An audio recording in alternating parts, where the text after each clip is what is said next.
Hi guys, this is Mark Black, and this is Mark Teaches Music. I am Mark, and this is. I'm sorry, I'm just laughing, trying to get that thing in there.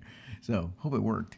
So this is Mark Teaches Music. I'm Mark Black, like I just said. I'm repeating myself, and this is our To Play and Sing live stream, and this is episode number 74, which is actually it started back in 3 years ago. So it's just quite a few of them. It's, I guess you'd say longer, maybe, than look at all that blue screen stuff. I'm trying to make this stuff go away, but it just will not go. So anyway, point is that this is number 74. And so this is to help you fix the things, the musical things that ail you. And that could be, piano things, vocal things, and guitar things, and mandolin things, and sax things, and bass things, and flute things, and oboe things. And good gracious, look at my glasses. It's just going even crazier.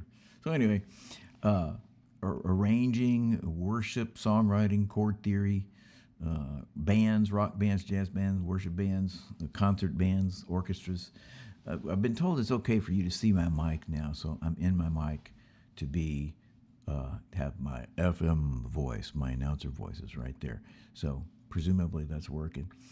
And so anything, developing your ear, music theory, how to read better, how to hear better, totally, like the frog said, and how to improvise. So you can ask me anything and just go ahead. You should do that, is ask me.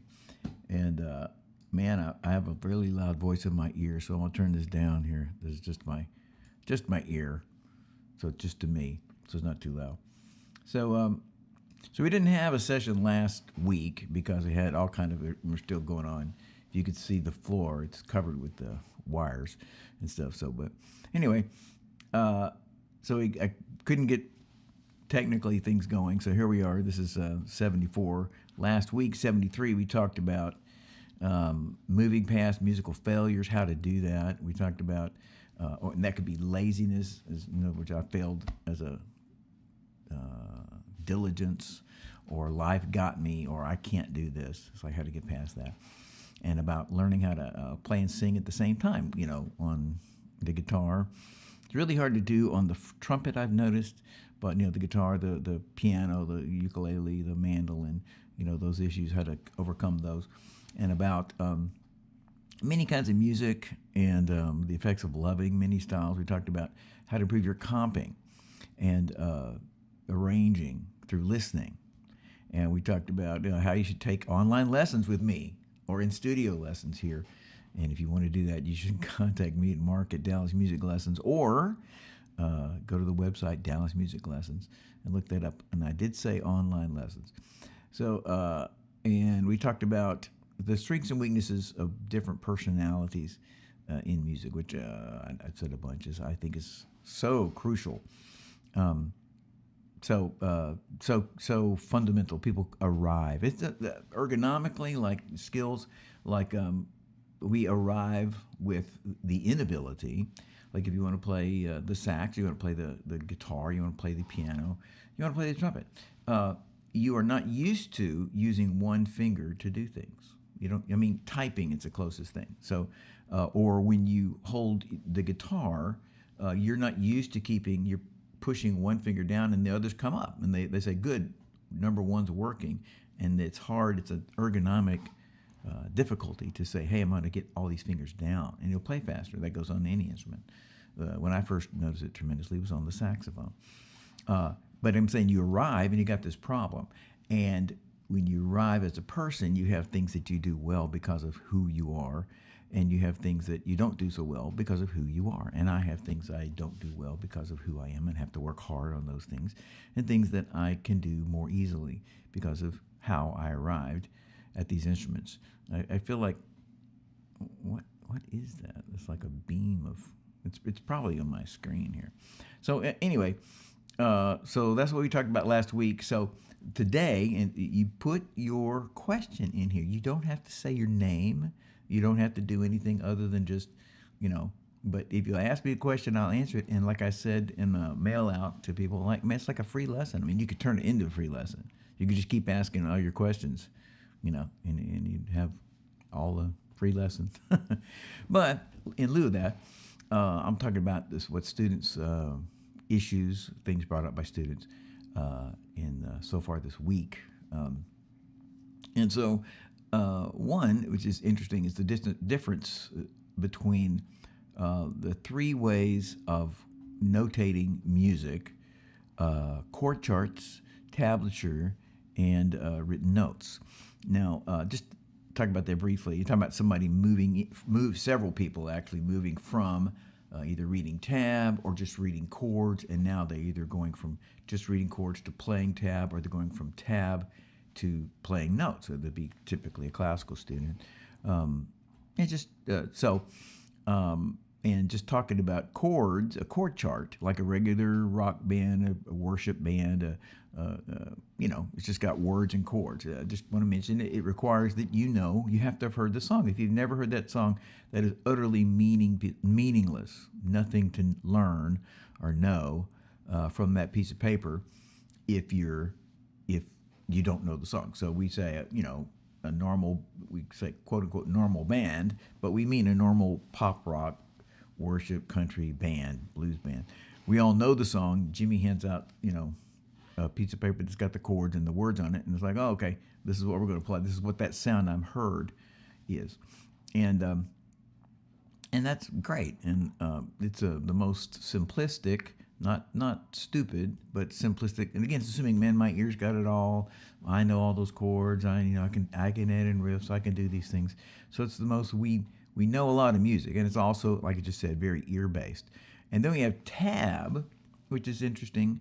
And tab is just, it's nothing embarrassing, the shame of tab. There's nothing embarrassing about tab. Tab is as old as musical notation, because somebody's talking about playing the lute, 500, 700 years ago, and then they're like, how do I play that? How do I, it says it's so note, how do I play that note? Tab's just as old as music notation, and its strength is it tells you how to play it. There's a D there, either a chord D or the I'm talking about not tab yet. I need to play at the chord D or the note D, and it tells me how to play what I'm supposed to play, and that's a great strength. What it does not tell me is what note it is. It's just a bunch of numbers and frets, we're obviously talking about the fretted instruments, a bunch of numbers and frets. And so I know nothing about the key I'm in. I know nothing about the note I'm playing. I know nothing about how this relates to the chord that's going on or anything like that. In fact, even though, let me tell you, if you're playing by tab, at least get the tab with the notes up above, because there's nothing on the tab that has rhythm. Now, I have what I would call super tab. I don't mean I have it. I mean, I try to use super tab, which would have, the frets, but it also have the stems to represent the notation. But you guys who do play by tab know that that's way less common. The most common is just a bunch. In fact, if you go to ultimateguitar.com, the most common thing you'll be able to download would just be a bunch of numbers and on lines, and so it's not even on a typewriter lines. So anyway, so tab shows you what to do, but it doesn't tell you what it is. So it makes it really hard to show somebody, particularly who's played, or for you to learn. If you played a lot with tab, then it's really hard to say when somebody says, well, play the blue note, because you may have played 100 blue notes, but you're not thinking of it as a blue note. You're just thinking of it as number 4 there or something like that. So I'm saying it doesn't tell you what you're doing, so you don't know how to replicate it. And of course, 15, 20% of people will have a good enough ear and stuff, or inquisitive enough to go, okay, oh, that's the third blues pattern or something like that. Or that's a flat 7 or something, what I hear or what I see. But many people won't. So, and then lastly, you have notes, notation, no tab, no chord. And what that does, it tells you exactly what to play. but it does not tell you how to play, and it still doesn't tell you how it relates to the chord and the key. And again, if we try to get all this stuff in the one notation system, it's not even possible, because it would, I don't know, it would have to be, 5 dimensions or something to be able to get all those things. So it's just something to think about. If you want the big picture and everybody knows the sound, then chord chart is fine. If you want to know how to play it, tab, how, not what, or what it is, what note it is, then tab does it, and then they have tab, which is harder to find, but have tab where the notes are up above. Usually the chords are not there, but still that's a big step. And then notes, which tells you exactly what to play, but you have to know how to play it, and you have to know how it fits in the thing. And then let's see, what else I was going to say about notes. Something really good. Oh, maybe I'll come back to it. All right, and then another thing, a different student had an issue, not issue, but was dealing with, and actually two students are dealing with the issue of changing instruments, and then we can also morph that into selecting instruments. I don't mean how to buy a good guitar. I'm saying, should I play the guitar? Should I play the flute? Should I play the ocarina? Should I play the Indonesian nose flute? What should I do? And the first thing, or big thing, is that instruments play certain kinds of music. And some of the instruments are very flexible. The piano is very flexible. The guitar is very flexible. Just talking about it real quickly, the saxophone. I play the saxophone. Oddly enough, I've been playing the saxophone since 1968, which at that point the Earth was still cooling. Dinosaurs did roam the land. We had to plan out how to move point A to B to keep getting eaten. It's kind of like Jurassic Park, but instead of Jurassic Park 1, it was like Jurassic Park minus 15, it was back in those days. But the saxophone is probably I'm just talking now. I'm saying the saxophone is probably the most broadly applicable of the, we'll call them band instruments right now. So, and I want you to think about it. If you're playing the violin, not the fiddle, playing the violin in a blues band, it could be done, but it's hard, but it has a taint or a feeling of formality or something. The flute in a blues band, I know there's all, Ron Swanson, hey TDB, not Ron Swanson, anyway, I can't think of the name, jazz flute is amazing and wonderful. So then there's people, and I'm going to say the oboe, so for example, I have a degree in playing the oboe, and there's been jazz oboe players for 50 years, but it still sounds like an oboe, somebody trying to fit that oboe into jazz, rather than, this is an indigenous, natural jazz sound, wow, isn't that great? So, but I'm saying for there's the instruments that kind of easily go from thing to thing, and then there's instruments that fit in certain styles. So for example, and then my current example is actually somebody playing the ukulele, and which is a great instrument, a fun instrument, but that's just it. It is a fun, light instrument, and yes, Jake Shimabukura, can play really, really well.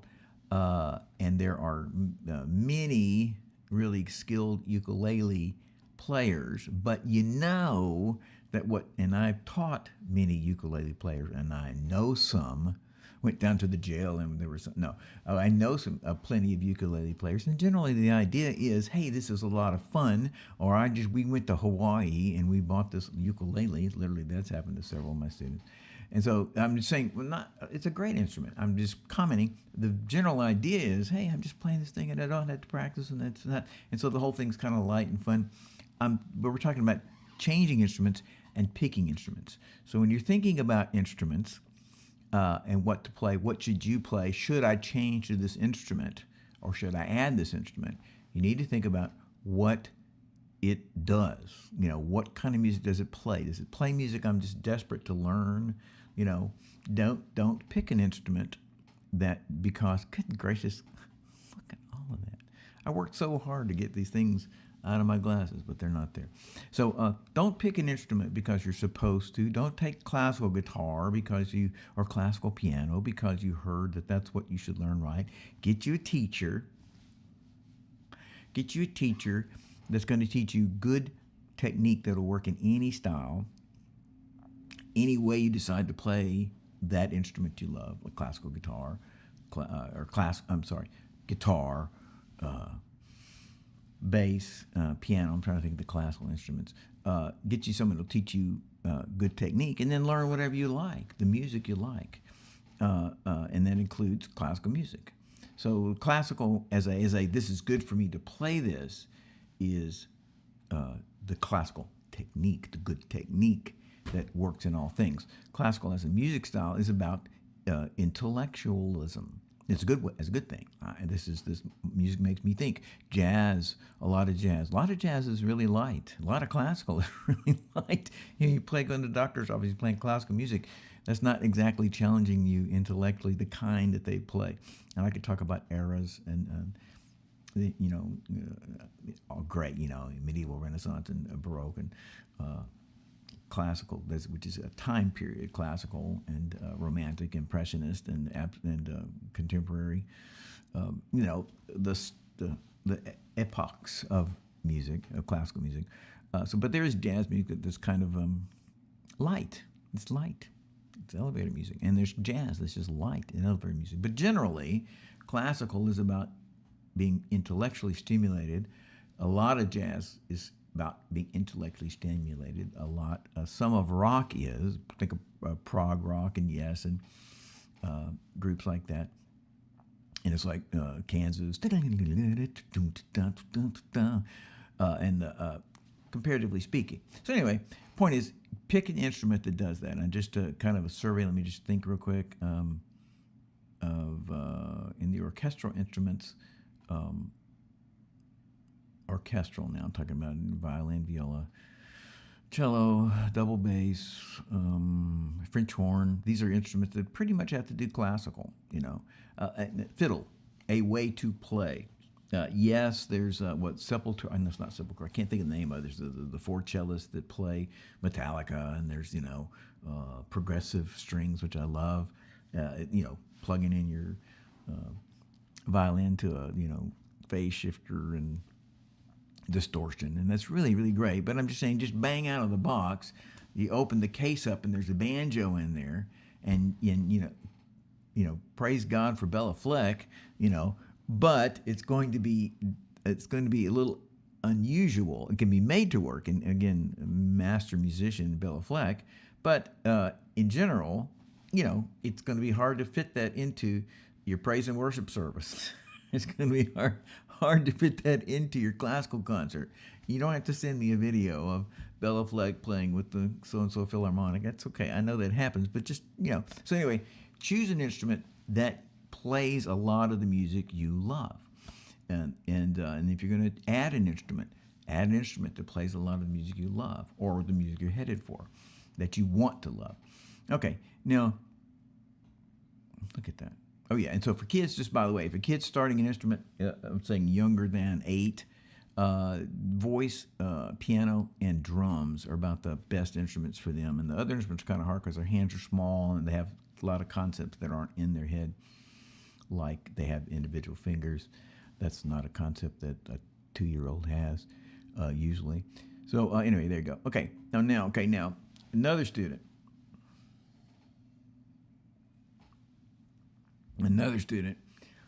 About hurting your throat.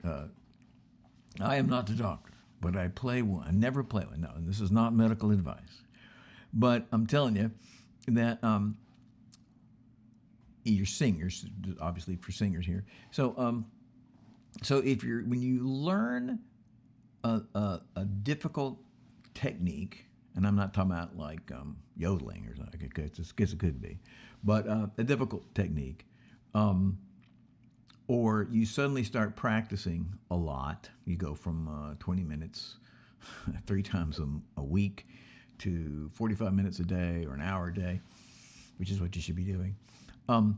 Or you learn it, like I said, difficult technique, like singing in mixed voice, or singing, a girl moving from singing only in the head voice to moving into the chest voice, because that's how all popular music is sung. 95% of all women singers in pop music, I just mean non-classical music.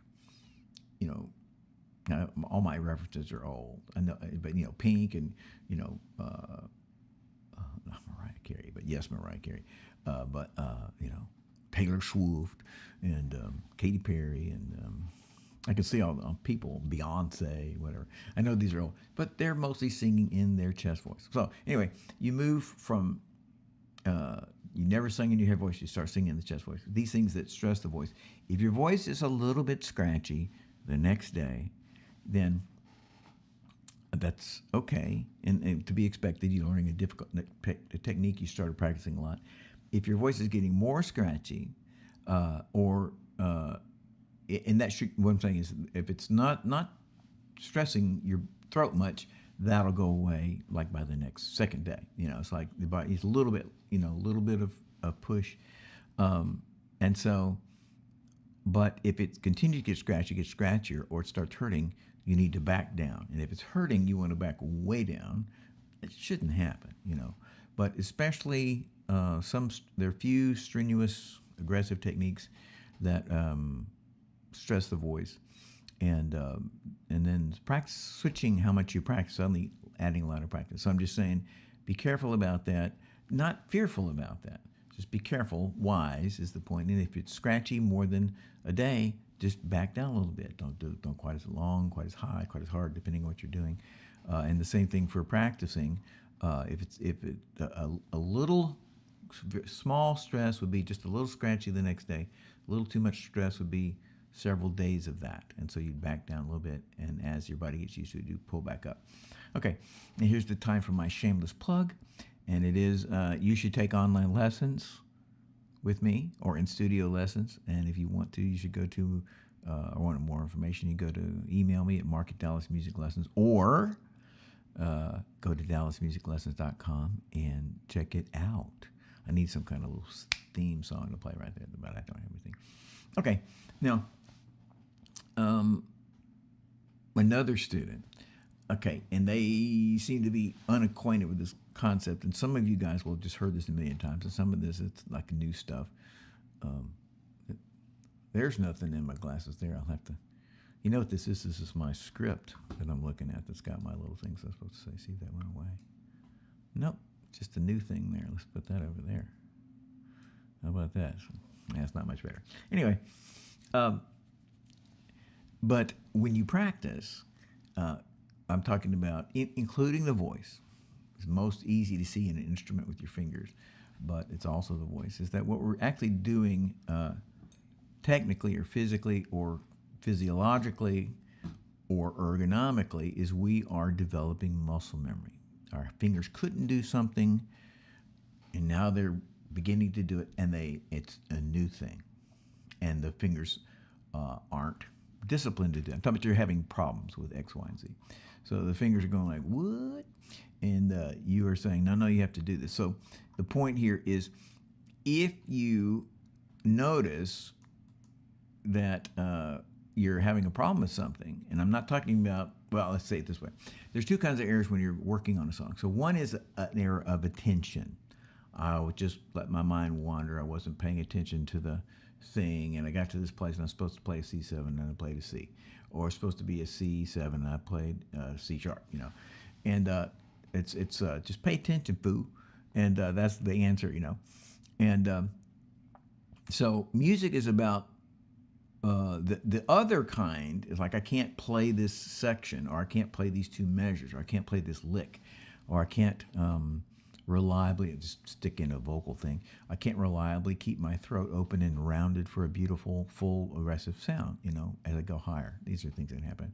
So music is about muscle memory, not to be confused with Muscle Shoals, which has the Swampers. That's an inside joke there. And but muscle memory means that when I go to do the thing, it feels comfortable and natural and automatic.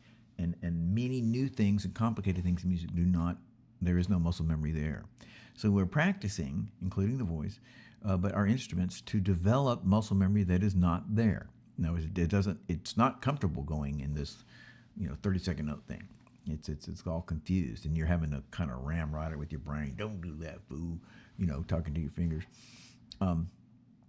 And so what you have to develop is the muscle memory that is not there. So when you're developing muscle memory, and again, many, many, many awesome musicians do this, and I'm not thinking of classical musicians at all, actually, although classical musicians do this, is that the idea is you got a section in a song, let's call it, let's just say it's 2 measures. Say it's a lick. So I'll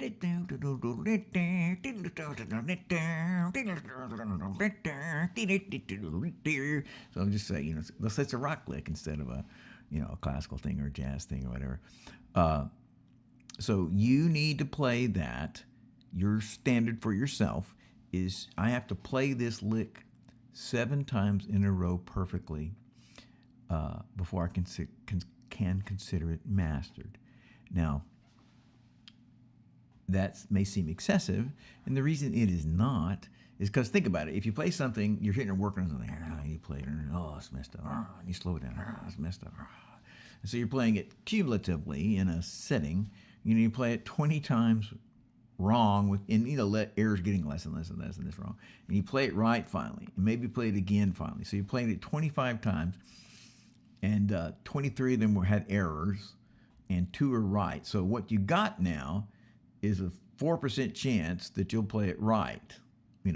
Many more times did you play it wrong than you played it right. So you can't stop at I played it once or twice right. You got to get to where the muscles go like, oh yeah, that is it. I know how to do it. That could be, some things are broad. Let's just take a scale on the keys. Let's say the G minor blues scale.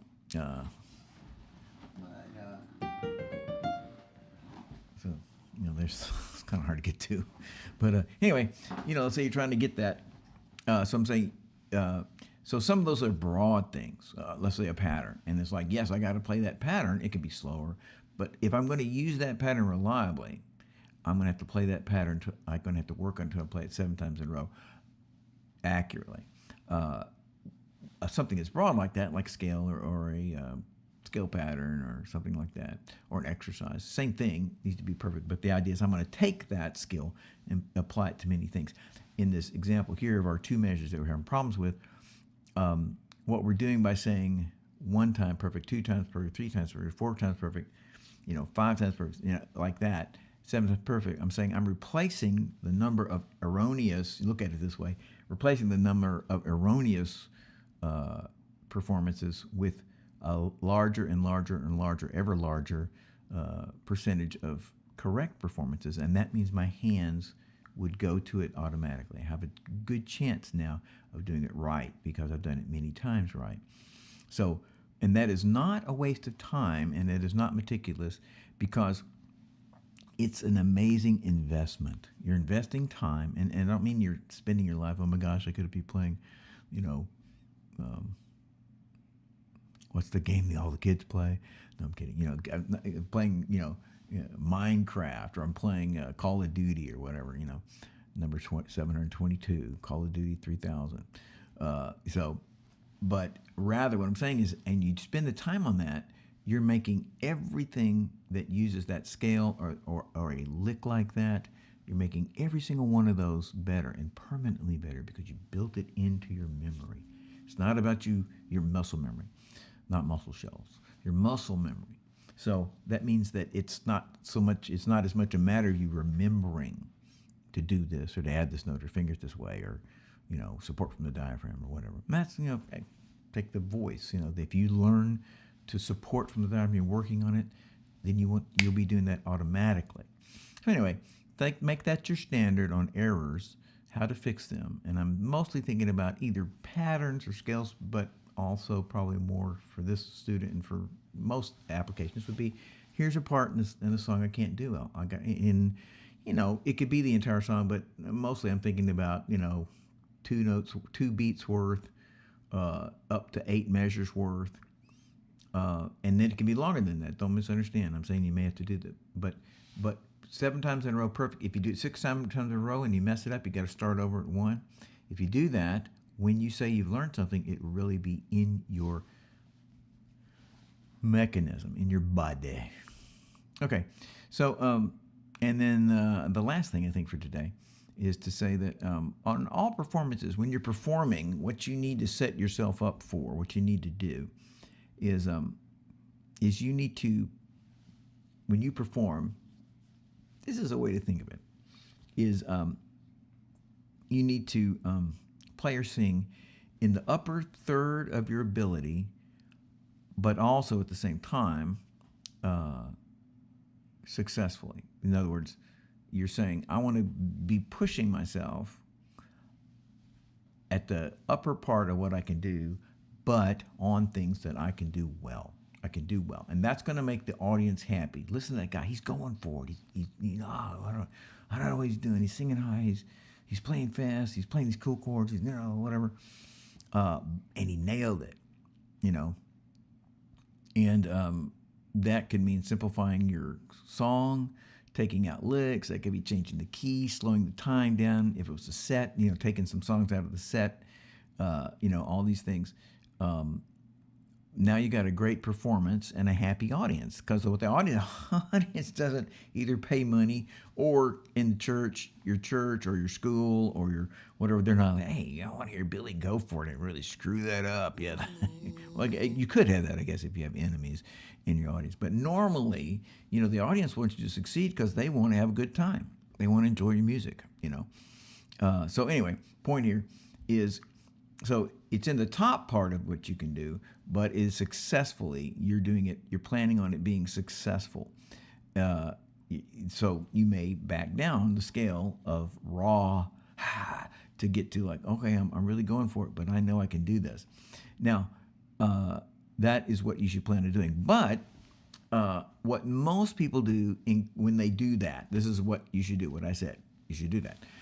But what most people do when they do that, they get used to, or they accept, and I'm talking about most, I would say the majority, it depends on who you listen to, If you listen to Rick Beato and the guys that he has, those are very serious, great and serious, I'm going to be a good musician. Rick Beato's channel is not about, hey man, you want to rock and roll?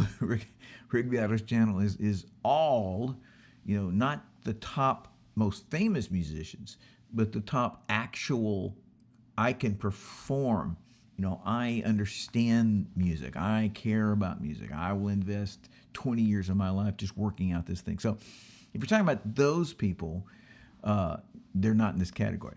But many, I would say a majority of the people who are famous, not necessarily the best skilled, but very famous and very good musicians too, very good musicians. But what they have done is they have actually reduced, and they said, oh, I'm not going to play anything but blues. I'm only going to sing this kind of song, these slow, epic, and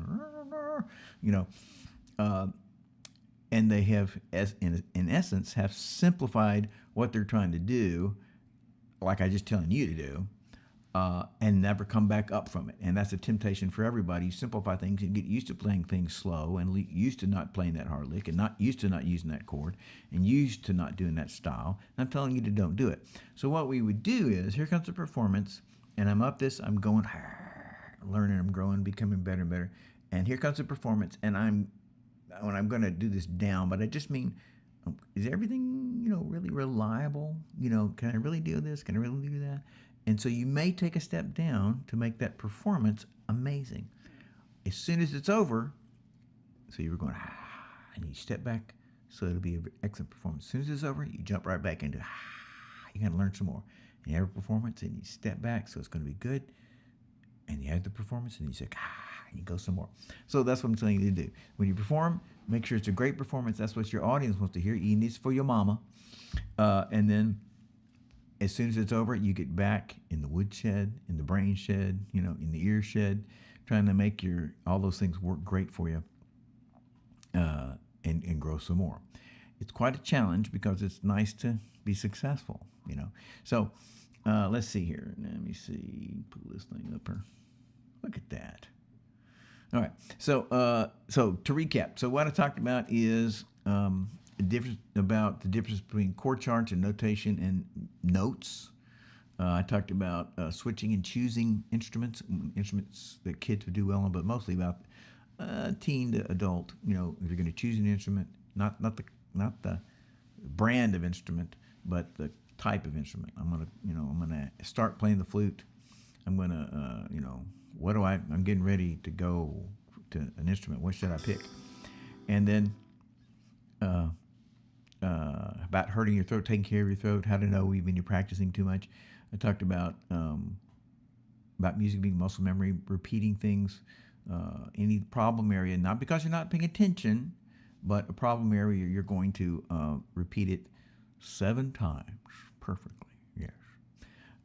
And that's an investment, a worthy investment. It's going to pay off for you so much. Not just that you played it right, but so many things will follow from that skill. It's in your hands now. It's in your throat now. Then I talked just now about when you perform, back up just a tad so that it's going to be an excellent performance. And then as soon as it's over, jump back into learning and growing and taking risks. We got to take risks to be better. Okay. So I am Mark Black. This is Mark Teaches Music. This is episode number 74 of To Play and Sing. So you should take online lessons with me. You can take in-studio lessons. I already said that. Now I'm going to try to do a new thing here, see if I can get it to work. Here we go. I want it to work. Here we go. Have fun. Be awesome. I said like, subscribe. You know you should. Oh yeah. Have fun. Be awesome. Like, subscribe. Have fun. Be awesome. You know you should. Have fun.